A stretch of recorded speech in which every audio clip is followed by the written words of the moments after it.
Declaring of a variables. The continuation. Till now we learned the data types and definition of variables. Now we'll learn how to declare variables, assign variables, and many more things. Let's start with declaring of variables. The declaration part. In Java, normally data type is assigned with the name of a variable like int num equals 10. But in Python, we don't have to mention its data type. Only a variable name and its value like num equals 10. The data type, that is type of a variable, in Python is dynamically taken. We don't have to specify redeclaring variables. Suppose first we have assigned a variable f equals 0, but then we have to change its number, so we can redeclare it just by calling f equals 10.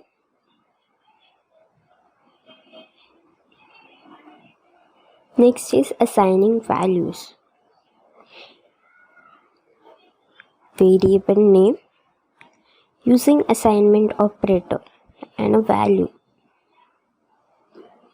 We'll simply assign the value to a variable.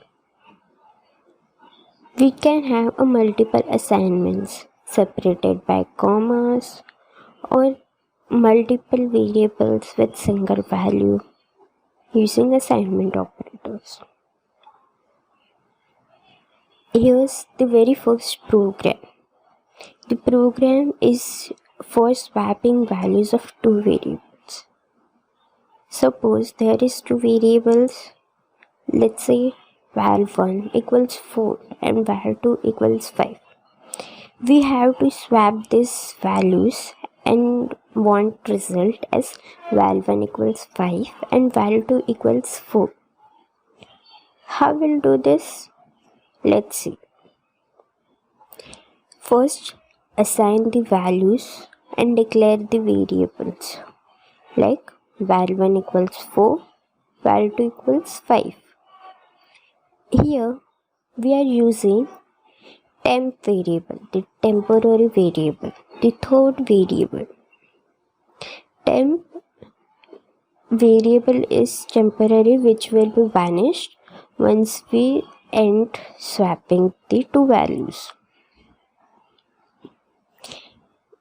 In very first, we'll assign value of val1 to temp, val1 to val2, val2's value in val1, and val2's value is swapped with val1, and in val2 temp value is stored. So this is how first val1 was equal to 4, val2 was equals 5. Then we assign the third variable temp. In temp we stored the value 4, that is the value of val1. Val1's value was swapped with temp1 and now val2's value is stored to val1. So it was the first step in which val1 got the value equals 5 as we wanted a result, and then val2 got the value of 4 through temp.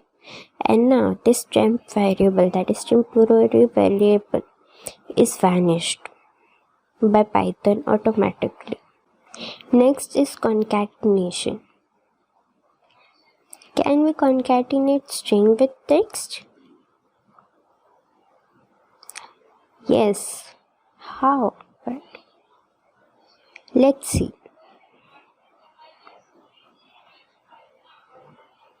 Suppose we want to greet someone. So, good morning plus name, that is the name of a person to whom we want to greet. And the result we want is good morning funny. So, take a name from the user, that is using input function. How input function is used we'll see in further of the course. Till now you have to just assume that input is a function used to take input from the user and stores value in a string. Name equals input and enter a number. We are giving user to enter the number. Suppose user enters the name as Penny. Now we want to print good morning plus the name. So concatenation operator, that is plus, is used to concatenate string with another string. So hence this is the result. Good morning Penny. Naming conventions of variables. Variables can start with underscores and letters, like where 1 equals 100 or underscore where 2 equals hello. This is the valid variables. Now you will be wondering what's invalid. So invalid is starting with digit or any special characters or involving any special characters except for @ and underscore, like 1 underscore digit, @ minus where minus 6. This all are invalid variables. Next is case sensitive. The capital V and small v are two different variables according to Python. That means case sensitive. Can't use reserved keywords. Reserved keywords like while, class, assert, lambda, def, except. These all are reserved keywords, already been reserved for Python.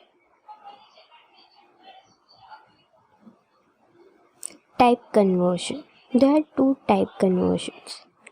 Implicit, which automatically converts. No user involvement required, like num1 equals 4, num2 equals 2.55.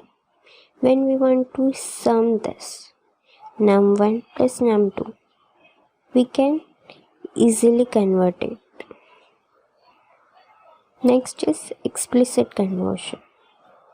User converts the data to required data type.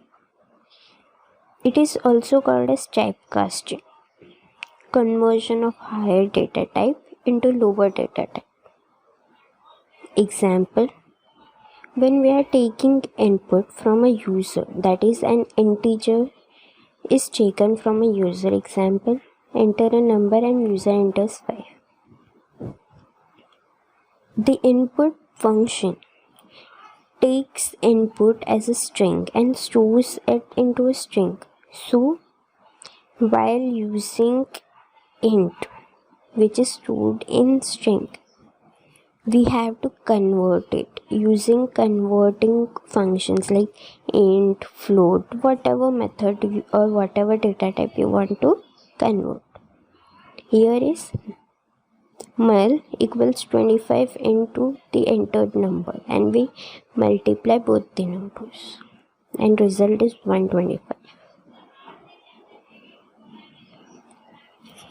The explicit conversion has some built-in functions like int, float, complex, str used for strings, tuples, list, sets, dict, dictionary.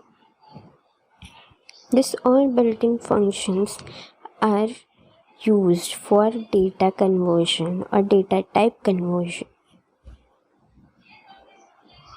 Next is Python input and output functions.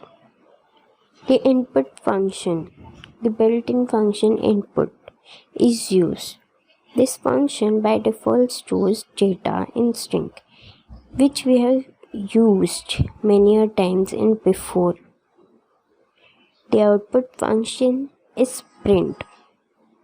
It also stores v, things or in string. If you want to print integer number, you can print any of data types.